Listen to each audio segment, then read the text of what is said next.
To my usual audience, seeing my face at the start of a video probably feels weird, but that's because this is a special occasion. See, a while back I made this video attempting to cover every TCG that's currently in print. I failed, I'm working on a follow-up, but in that video, the card game, Cookie Run Braverse, and their corporation, the Devster Sisters Corporation, were nice enough to send me a pack for that video. Now, of course, in that video, I mentioned, hey, to my audience, what card game do you want me to do a deeper dive on? While there were comments that were very supportive of Cookie Run, Cookie Run themselves were very supportive of me, and they decided to send me this. So, what we're gonna do is we're gonna go over to the desk, and I'm going to unbox a single booster box. Oh, I forgot to mention, this is from their upcoming set. So this set releases, I believe, on October 10th. I will have a clarification down here if there's any info that I got wrong on that. But this is a set that is releasing very soon. It's only their second set in the United States. However, this card game has already existed outside of the United States for some time now. So before we get into that, I want to mention, while they did send that to me, my opinions are my own. I like free stuff, but if you're a viewer of my channel, you'll understand that I'm not gonna lie to my audience about my opinions on things. Nothing here was paid, they just sent me 4 booster boxes. Now, in that box there are actually 4, so we're gonna unbox just one box, and it's gonna be kind of like my normal videos for that portion. It's gonna be kind of the unboxing experience, getting a look at the artwork, yada yada.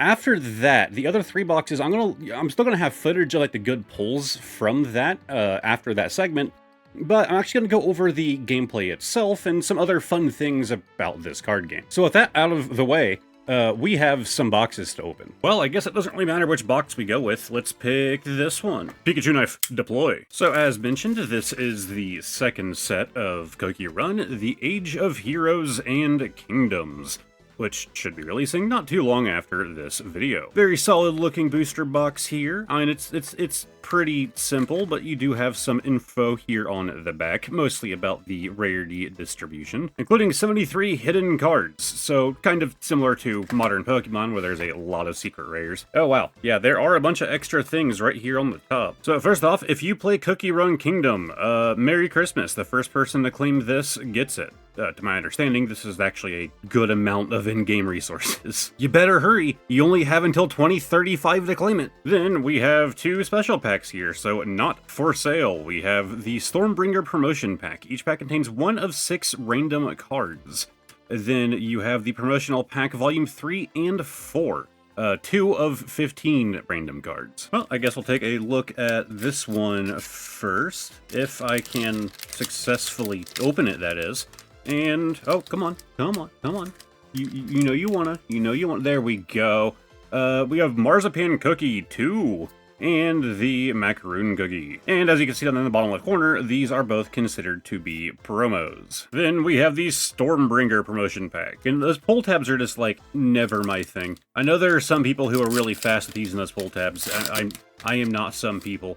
But we have the Cream Ferret Cookie.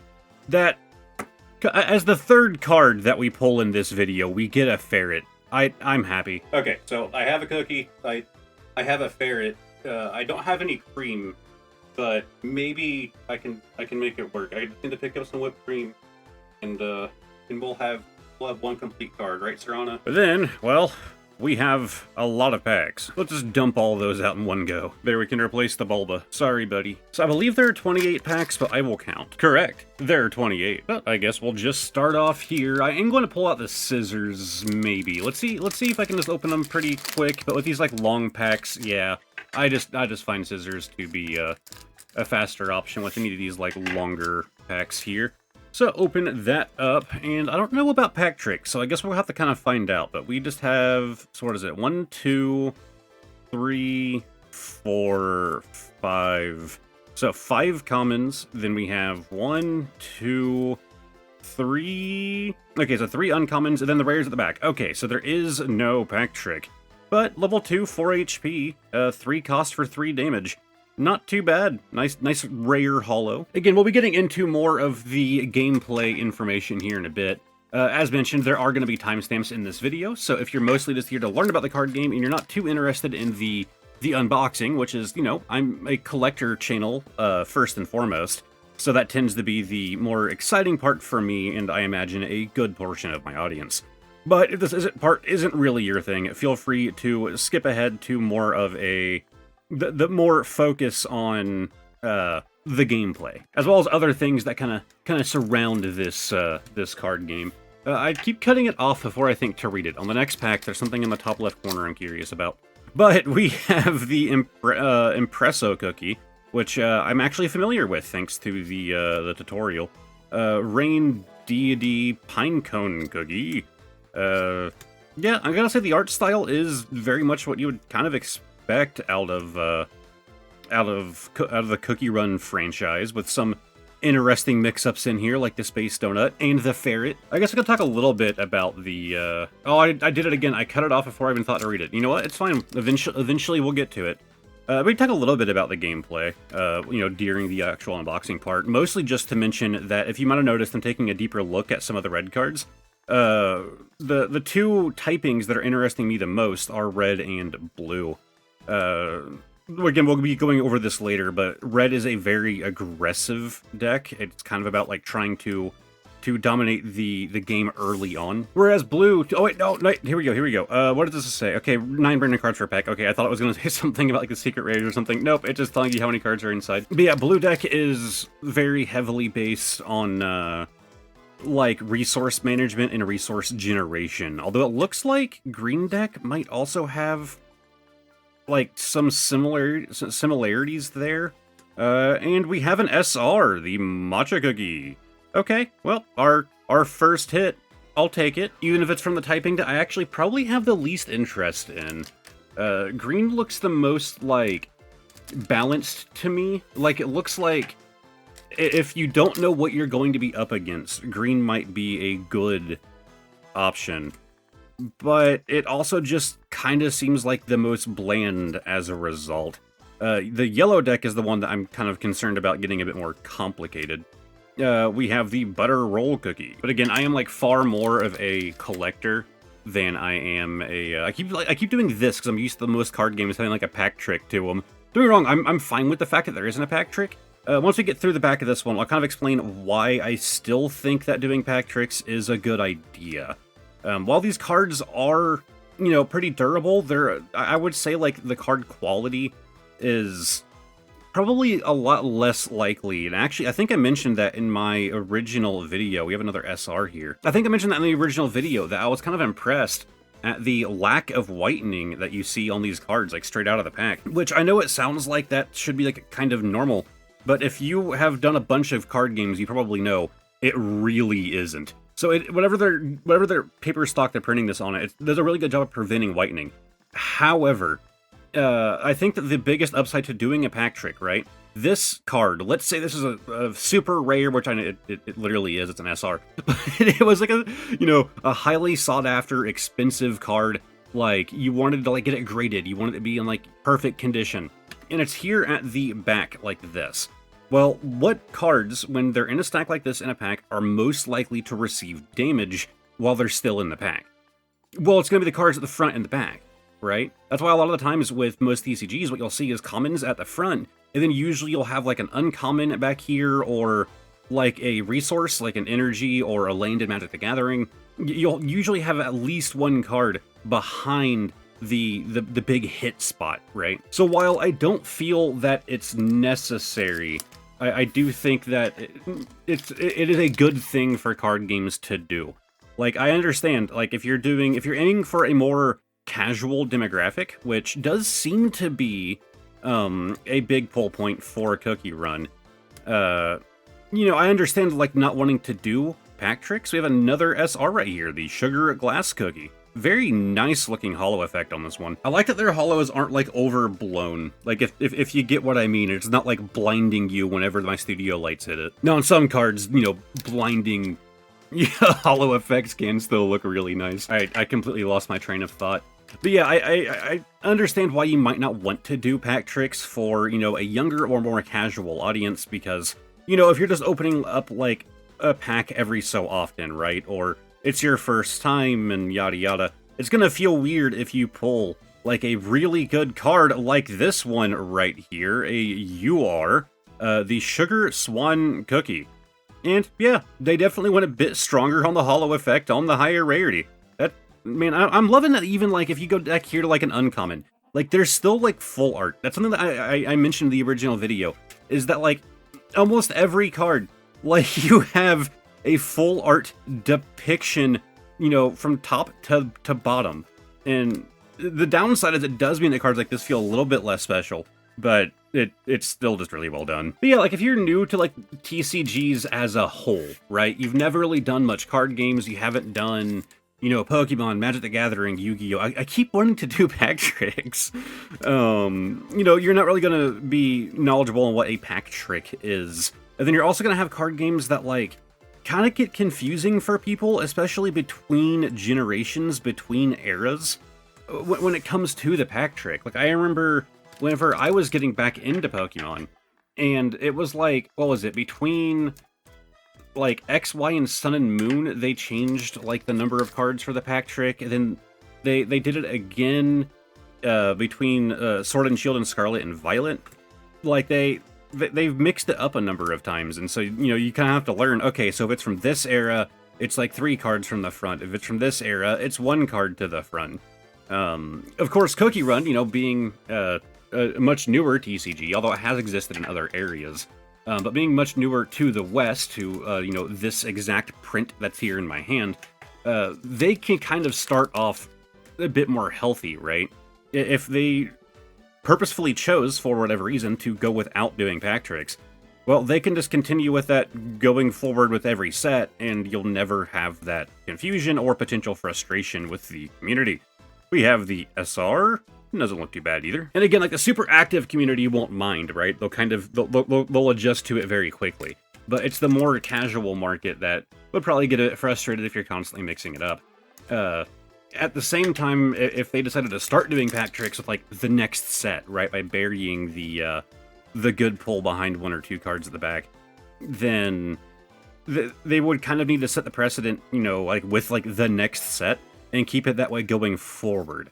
And so everyone would know, like, hey, 10 years from now, if you're opening a new set of Cookie Run, it is, like, this many to the front, and it has always been that way, aside from the first 2 sets, right? Like, it kind of set, like, a precedent earlier on, something that a lot of card games don't seem to really do. Again, most of my knowledge base comes from Pokemon, but it's, like, the weird, unnecessary changes that tend to drive me insane, and that's what I would consider a weird, unnecessary change. Like, just having your, changing up the number of cards behind the good thing, between eras. But I'm just hoping that across these 4 booster boxes, 28, packs in a box, which is, you know, quite a few, it's 9 cards per pack, that hopefully I can get everything that I need to build a decent fire deck and a decent water deck here. Those are the kind of the 2 that I'm the most interested in trying out, past the online tutorial, which again we'll be going over later. Now, of course, as I mentioned, I'm only going to be doing this 1 booster box in this style, in you know, like this, you know, my more normal type of content of just opening card packs. So, after this box, I will still be opening the other 3 on camera, and you guys will be seeing some of the good pulls, like this Caramel Arrow Cookie, which anything archery just makes me happy. I'm sad that it's in in the purple typing, you know, not in the 2 I'm interested in, but now I might have to make a purple deck as well, just entirely centered around that guy. Only use cards that could boost that card specifically. But the other packs that I'm gonna be doing will be you know, like, the good pulls will kind of be mixed into the rest of the footage after this part is done. Mermaid's Tail and the Peppermint Cookie. So yeah, if you couldn't tell, obviously I'm not like a super Cookie Run fan, right? I think I played one of their games like a long time ago, but it's another reason why, like, you know, unboxing all 4 of these on camera is just like, there's not the biggest point, because I wouldn't have that much to say, right? We can appreciate the artwork and all of that, but it's not like I'm that familiar with these characters. Although, again, ones like this, I am a bit more, just from the little bit of gameplay that I have done. The Snapdragon Cookie SR. And cut this one open. But yeah, obviously, you know, I don't know these characters and yada yada, so it's not like I would have, like, that much to say on them. So if you're a fan of my normal content, you're not really missing out on that potential content, because there wouldn't be a whole lot there. We have the Peach Blossom Cookie. That is a strong yellow background. I will note, though, like, we were mentioning the hollow effect earlier. Some of them are done in, like, very unique patterns, like that last one. Let me grab it again. Like that, like, sparkle kind of, like, diagonal effect going across the entirety of the card, right? Like the diamond effect. Like, they're mixing it up. I didn't even think about the fact that, we don't really have traditional, like, reverses and hollows in this, really. It does seem that all of the rares are hollow, and we have another UR, the Sea Fairy Cookie. But no, to me, like, the Cookie Run TCG is mostly interesting to me personally, and I imagine to most people, it's probably going to be a lot more of a player focus than a collector's focus, right? Of course, any card game is going to have the collector community, right? No matter what, it's going to exist. And I do think that having a strong collector community is good for any card game. If you're, you release a couple bad sets, or another, like, competition comes in, or, you start to reach kind of a lull period in the competitive scene, well, the collector scene doesn't usually hit quite the same way, right? If there's, like, bad balance changes, or, competitive scene starts to kind of die off, you can still sustain yourself from the collector community. And that is always a concern of mine over card games that have much more of an emphasis on the competitive scene than... sorry, my phone went off. Much more of a focus on the competitive scene than on the collector scene. I still think that any card game, there's literally game in the name. Like, the competitive, the actual gameplay should come first, right? If your goal is to build something collectible, then just do art cards, right? But the competitive, the actual, like, gameplay scene should come before the collectors. But to me, this card game does feel like it has a lot more of a focus on the gameplay, on the competitive scene, than it, even, like, on the casual side. I'm saying competitive as actually playing the game, not just, like, hoarding cards and sleeving them and throwing them in binders like I do. But, when I say competitive, that includes, like, the casual play and everything else. It seems like that is the heavy focus with this card game, and that is the part that's interesting me the most. It does seem to be really quick to pick up and learn. And from what I've played from it so far, like, I'm sure you're going to have some more complex metas, right? You're probably going to have some more tricky things to learn, especially as new sets release and yada yada. But it doesn't seem like it's going to get as crazy to keep up with as some card games can be. Yeah, there's our ferret again. Adventure Cookie, Mystic Opal Cookie. See, they're trying to bait me in, right? They made a ferret card for the yellow deck, like, for the yellow typing. And so they're like, oh, okay, that actually looks really cool. I'm a big fan of, like, this, like, the black and white depiction. But they put a ferret in the yellow typing, so they're trying to bait me into building a yellow deck. And then they threw the archer in the purple deck, so they're trying to bait me into that. Meanwhile, I was interested in blue and red primarily, so they're just trying to get me to build one of every type, except for green. Green still hasn't suckered me in any way.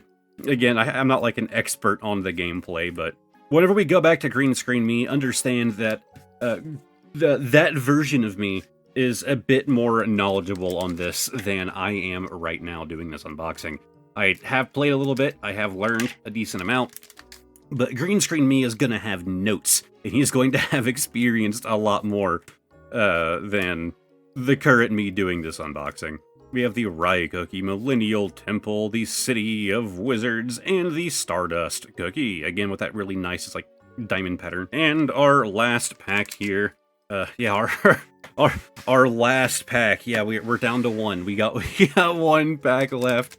You know what we will do? We ought to go ahead and get the other promo packs from the other boxes too. Yeah, that'd probably be a good idea. We have the Lilac Cookie, the Rebel Pinecone, Pirate Werewolf, which just looks like straight out of Final Fantasy, Espresso, Heart of the Deep Sea, like a Final Fantasy food-based parody, Banquet of Victory, and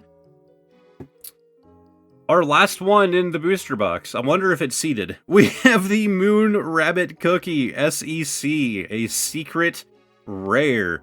It is actually a textured card, I will say. I'm not sure how they usually do their textures. It's very light on this one. But it's almost like more smooth here. You have like a little bit of a divot.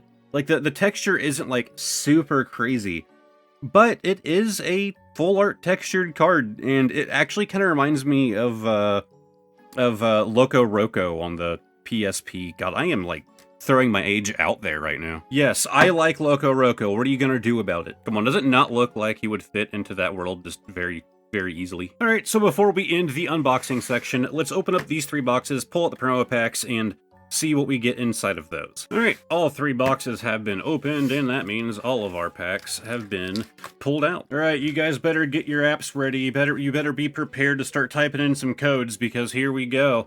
We have another code here, another code here, and another code here. Okay, I gotta admit, that's pretty wacky pull right there. I'm assuming that there's a good number of the different artworks for this. But the other side of the code cards, they do use all unique artwork. That's actually really cool. Also, it now confirms that there's also an archer in the green deck. So now I have a reason to do green.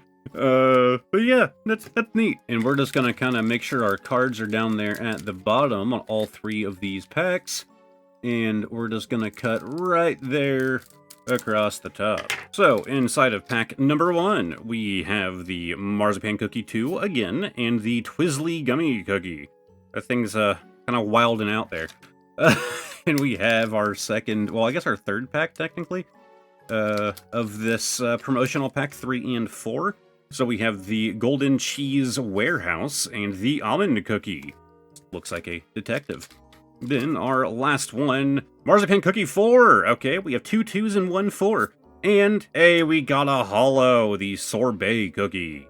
Neat. Then for our 3 Stormbringer packs, push the cards down so we can just safely cut across the top right here. And take a look inside of our first one, in which we have the Cream Puff Cookie, which is a very light, almost like mirror-like holo, especially there on the eyes. It wasn't until the light caught the eyes that I realized that even was a holo. Then we have another very light holo, the Mela Sauce Cookie. Pretty simple. I mean, one level 1, 2 HP, 1 cost for 1 damage. Okay, that doesn't seem too bad. So whenever you first summon this thing, you can damage it in order to damage something else without having to actually, like, expend anything. You're just losing 1 health immediately. And, hey, I guess I have 2 to throw in a deck now. Alright, I'm gonna send you guys back over to the green screen man while I, unbox some more cards. So, first things first, let's talk about their online tutorial. They didn't ask me to link it, but I'm going to link it anyways in the pinned comment and in the description. It is a very good way to learn the game, and if you're interested in playing, I highly recommend checking it out. It's 0 cost investment to see if it's a game that you would actually enjoy the gameplay of.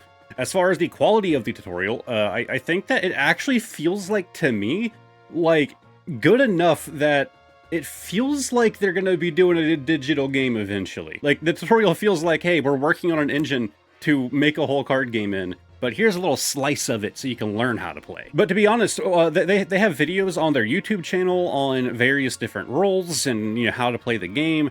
I didn't watch any of it. I played that tutorial and I understood the game. I had to look up like 2 roles whenever I actually played. So then, how am I going to actually play? They didn't like send me any decks or anything. Well, I gotta make my own. So firstly, I had to organize all 1,000 cards, as you can see here, into their different types. From there, I broke those down into the different types within those colors. So you have, like, you know, your level 1s, your level 2s, level 3s, traps, stages, and items. But of course, to actually turn these piles into decks, well, I don't really have any build guides to go off of. The set isn't out yet, and I only have cards from 1 set. I only have 1 pack from the original set. I thought it'd be fun to just limit myself to what I have here. So I looked at some meta decks that were currently doing well with the first set, with Brave Beginnings, and kind of used that to, like, formulate some decks, and I made 1 for each type. So 300 different cards that I, you know, put across 5 different decks, and of course I sleeved all of them. Now, this video isn't going to be a tutorial on how to play the game. Again, their online tutorial is legitimately very good, and it teaches you pretty much everything that you need to know. Rather, I just want to highlight some of the things that I think make it stand out, and why I genuinely enjoyed my time with it. So kind of like, you know, Pokemon, which is the primary thing that I do on this channel, you do only have one Pokemon in your active spot. Well, Cookie Run is a similar idea, but you actually have two. Secondly, you don't have any normal energy systems like you do in other card games. You don't have energy cards in Pokemon or lands in Magic the Gathering. Instead, you have a support field. All the support field is you can discard a card from your hand to put in your support field, and that card can no longer act the way that it did before. If this is like a super powerful card in your deck, it isn't anymore, buddy. Now it's basically just an energy. There are ways to recover things from your support field, but it isn't all the time. You kind of have to build your deck around that. There are two victory conditions. One is pretty straightforward. You have to kill a bunch of their things. So if you look at the cards, they each have a different level 1, 2, or 3 for any of the actual cookie cards. If you knock one of them out, they go into the break area, and the total sum of all of the levels in the break area is added up. So if you have a 3 and a 2 in there, well, your break area is now level 5. If your break area hits level 10, well, you lost. The other victory condition I didn't think would really happen often, but in my small playing, it almost did. See, you can have up to 2 creatures effectively out on the field at a time, but if they both, you know, perish, well, you can actually summon 2 more on the same turn, right? On your next turn.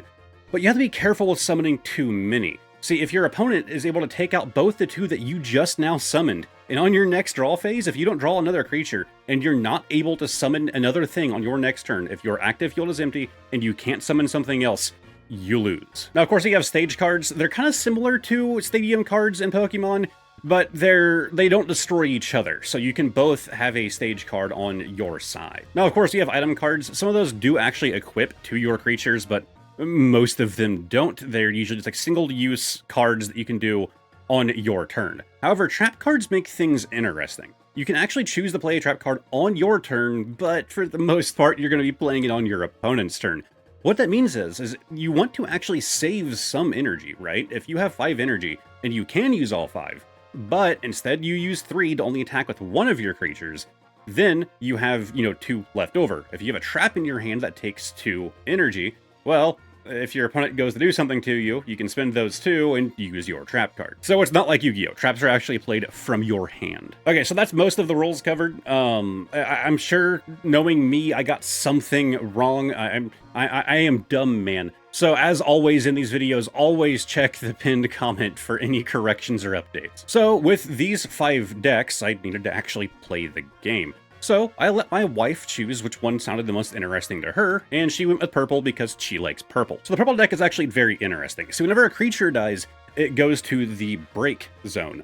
But if a card is discarded anyway, so like health that was attached to that creature, I forgot to mention how that works. You use cards from your deck as their health. It's a really interesting concept. Those go to the trash. Items go to the trash. Anything that's discarded goes to the trash.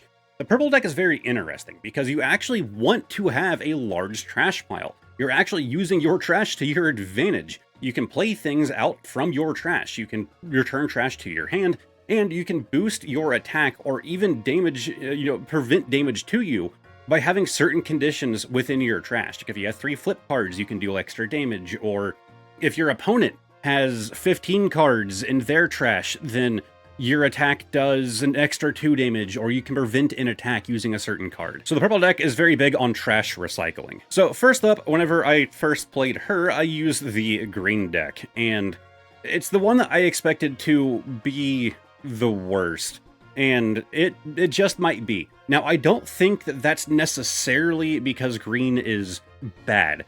I think it has to do with the cards that I pulled and the fact that I'm limited to just this one set. I don't have the cards from Brave Beginnings, but they're going to expect you to have when you're actually playing. I just have the cards from the second set. And a lot of the things that the green deck is meant to do, I just couldn't do. To my understanding, the green deck is mostly meant to be effectively support gathering, so energy gathering. But I didn't really have much of that. So in my first game against my wife, I lost. Her break zone was level 9, so I almost won, and my break zone was level 10. So with her still using purple, I went in with the red deck, the one I was most excited for. And yeah, it worked kind of the way I thought it would. You're meant to play very aggro, very aggressive. And as a result, you actually have cards that benefit from your break zone. You can, just like at the purple, you can get extra resources from using your trash. Well, if you can manage your break zone, having your break zone at a higher level, it's like a bloodied build in a game, right? Then you can actually do more things, more abilities can be procced, you can deal more damage. The interesting thing is, I don't usually care for that in most games and in most card games. The idea of bloodied builds have never really been my thing. So when I built my red deck, I built it with a little bit of that in play, but didn't focus on it. I just focused on like an early game rush and a little bit of mid game rush. And I knew if we hit the end game is where I would be at my weakest. But luckily, I resolved it right around the time we were hitting higher numbers. I ended up winning with obviously her break zone at 10 and mine at 8. So the blue deck was the battle that I think went the best. Again, she's running purple, I was running blue. When I say the best, I don't mean like I dominated or she dominated.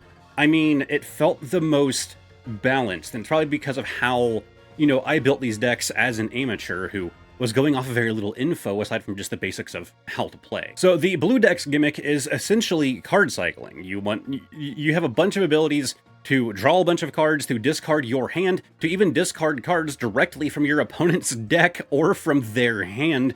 It can come very much in handy if you're discarding cards from them very often. But I don't think I built my blue deck that well, and this hand cycling I assume I did very poorly with, because multiple times during our battle, I almost lost because I had no creatures that I could summon. I was getting bad pulls, I was pulling traps, I was pulling items. It wasn't going well. Multiple times, I almost lost because there was nothing to summon. We almost had a victory condition where it wasn't the break zone. But I did a couple risky moves at one point when I had 2 creatures in my hand, and I realized that she would likely be able to kill them both if she got something lucky on her next turn. And one of them I could attack with higher damage with. It's a long story, but I actually played one as a support and summoned one. And once again, I am now down to no creatures in my hand. And I just got lucky that she wasn't able to pull something out that could finish off my one creature on the field. Then she did the next turn, I still didn't have any creatures, and I finally pulled another, and by the end, I was certain that I lost. I took down another one of her creatures, and she was like, "Oh, you win." What? Yeah, her break zone was level 10. I was so worried about the cards in my hand that I thought surely I have lost. I was at level 9 in my break zone. One more creature of any kind, and I'm out. I think I only had one on the field, and I only had like 1 or 2 health left. But I won and didn't even know it, so it was 10-9. So lastly, we had the purple versus the yellow deck. Now, the yellow is basically a control deck, like you would, you've heard that term in like Magic the Gathering communities and some other card game. It sounded like it would be a bit more complex, and I'm monkey brain. I tend to like the simpler decks. That's why I like to go very high aggro. Back when I played Magic, I actually did red as well. I did a token deck. But I also did, I did some blue at one point. Yellow sounded like it would be kind of complicated, and it is. But this card game is simple enough for anybody to understand that it wasn't a problem at all. And in fact, while I was excited for both blue and red, it was the yellow deck that won me over. Mostly because of this one card right here, the Smoked Cheese Cookie. This guy, this is my guy. This is my favorite. So with the yellow deck being a control deck, the way that it works is effectively, it's controlling the battlefield, whereas you have other colors that are like, oh, I'm going to control my hand, right? That's my biggest resource, my trash, my break. I'm going to rely heavily on one of these things. The yellow deck is about manipulating multiple of these things. And while you have to be very careful about manipulating them to your favor, it can be very powerful if you can do it correctly. So the Smoked Cheese Cookie is a level 3 card, but it has 5 health, which in this game is a lot. Now, it does 4 damage for 4 energy, which I consider to be the normal. I like the energy cost to be equal to the damage, or for the damage to be higher than the energy cost. However, when you use this attack, you can spend 1 extra energy, so you have to spend 5 support cards that turn, which again, in this game, you can only do 1 support card per turn, so this is like turn 5, and it can be a little detrimental to only use this 1 card instead of using both of your active cards. It also sets you up for your trap card to not work properly. You can't actually send out traps, you can't use a stage. You're basically just doing this one thing and your turn is over. But that one ability is so powerful. It lets you take any level 1 card from your break zone and put it into play. So you have to already have a slot open for it. So I just kind of accidentally discovered the combination of that with this card right here. I'm not going to try and pronounce. With it being a level 1 card, it actually has the benefit of having 2 health, which is actually really good for a level 1. But on top of that, it has this really nifty ability where so long as there's another level 3 on the field, my opponent has to attack this level 1 card. It can't hit my level 3, it has to hit that level 1. So she would have to waste her attack to take this thing out, which I'm not even using to attack with. I'm just using it as a 2 health shield. Then it goes back to my turn. I waste another 5 of my support cards to hit one of her cards for 4, and to bring the card back that she just killed. What ended up happening is she was multiple times dealing 1 damage. So she would be able to take out that level 1 and then deal 1 damage to my cheese cookie here. I'll put it this way, I think fighting a yellow deck running a combination like this would be very frustrating, because it's a big win to send anything to the break zone, even just a level 1, because your goal is to stack them up to 10, and the games are actually pretty quick. And the fact that I could just keep taking this level 1 that she had to kill like 3 or 4 times, like that would have been 3 or 4 points in the break zone that I have just recovered turn after turn. So in the end, I got her break zone to 10, while mine was just at 2. So with all of that said, if you're wondering what my opinion is on this, again, I mentioned at the beginning of the video, I always reserve the right in all of my videos, if I ever work with any company, to give my honest opinion. I think it's really good. Like, it is unbelievably fun. I think it is probably the easiest card game to pick up and learn. You could probably spend 5 minutes at your... If you go to like a tournament where they're playing this at an LGS, and somebody gives you like a 5-minute rundown of the way the game functions, you can look at any battle that's currently going on, and within a few seconds understand who currently has the upper hand, right? Like, I think with myself being so far removed from Magic the Gathering anymore, I can't do that with Magic, and I still have an okay understanding of Magic. This game is very simple to understand, but that doesn't mean that there isn't a lot of strategy to it within that simplicity. I think it strikes a perfect balance of being approachable for casual audiences and, of course, kids, you know, going to be like the biggest demographic for something like this, but still giving you that complex strategy for the more professional, serious players. But of course, it's impossible to not have any criticisms of anything. My biggest criticism of Cookie Run is simply that I'm just not interested in the franchise, and I'm sure that probably hurts to them to hear that, you know, I'm doing this video for them. I'm not. I didn't really play Cookie Run Kingdom or their other mobile games, and the art style, well, I keep looking down at the cards. Well, the art style looks nice and it looks appealing. It's not like you can reach the same complexity in the artwork with these that you can with a Pokemon, a Magic, a Yu-Gi-Oh! And that's another reason why I think this card game is a much bigger focus on the competitive scene than it is on the collecting scene. Suffice it to say, though, me and my wife enjoyed this game enough that I'm gonna keep those decks, and this is probably gonna start being something that we play every so often. We're gonna have to drop Uno once in a while and have to pick up Cookie Run. So if you look at it and you're like, hold on, it's based on like a mobile game, they're cookies, like, man, you can theme a card game around whatever you want. If it's good gameplay, it's good gameplay. And I thoroughly enjoyed it, and I do recommend that you guys give it a shot. So if you want to, in the description and in the pinned comment, I'm going to have a link to their Discord, so you can hop into their Discord, you can ask them questions, figure out things about upcoming sets, figure out strategies, yada yada, and I'm going to have a link to their online tutorial. So with all of that out of the way, if you guys enjoyed today's video, give it a like, subscribe to the channel, all that fun stuff. A massive thank you to my numerous YouTube members. You guys are growing. We have Pokey Hoarder J, Obsidian, Smokey of the Sun, Andrew B, Bod, Reed, Kitty Huff 21, Lana C, Kiss of Ember, Air, Generous Pokemon, Lycan, Car, Ava, Reese, Billy, Wilma, Obsidian Panther, Andre Mosquita, Grossy Blackwell, Lime Kiwi, Crispy Demon Duck, Cold Drip Gaming, Aquamarina 369, Wanda Bread, Spiral Vertigo, Shadow Fama 15, Thomas Mancini Brewster, Ugor, Goaty, Shea Blancet, 12 O'Clock 1, Steve Bell 6, Tortinand, RX Vane, VR, Megabyte, Bloopy Hamari, Mez Oswams, EV in Space, Chance D, and Diabels. Feel free to call me out for saying your name wrong. If you guys want to check out some more content on this side, I'm going to have a video that I think you'll enjoy. Over here is going to be a playlist of all of my Pokemon videos if you're interested in Pokemon.